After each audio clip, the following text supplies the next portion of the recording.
മാതൃഭൂമി ചിറ്റിലപ്പള്ളി ഫൗണ്ടേഷൻ്റെ എൻ്റെ വീട് പദ്ധതിയുടെ 1000 വീട് ഉദ്ഘാടന ചടങ്ങിലേക്ക് പോവുകയാണ്. ഇപ്പോൾ മാതൃഭൂമി ചെയർമാനും മാനേജിംഗ് എഡിറ്ററുമായ പി വി ചന്ദ്രൻ സംസാരിക്കുകയാണ്. അതിലേക്ക്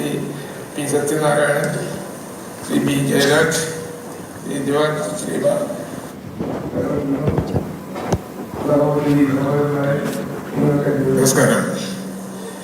ഏറെ അഭിമാനത്തോടെയും അതേറെ സന്തോഷത്തോടെയുമാണ് മാതൃഭൂമി ചെയർമാൻ എന്ന നിലയിൽ ഞാൻ ഇന്നിവിടെ വേദിയിൽ നിൽക്കുന്നത്.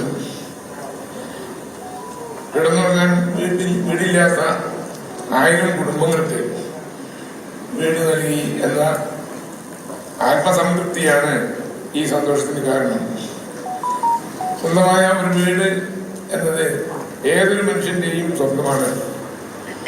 എന്നാൽ ജീവിത സാഹചര്യങ്ങൾ കാരണം ആ സ്വപ്നം പൂർത്തീകരിക്കാൻ കഴിയാത്ത അനേകായിരം പേർ നമുക്കിടയിൽ ജീവിക്കുന്നുണ്ട്.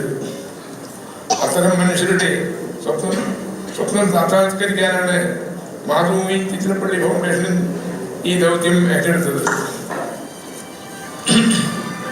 1923 മാർച്ച് 18 മാതൃഭൂമി ആരംഭിക്കുമ്പോൾ സ്വാതന്ത്ര്യ മാതൃയുടെ അമരക്കാർക്ക് വ്യക്തമായ ലക്ഷ്യബോധമുണ്ടായിരുന്നു.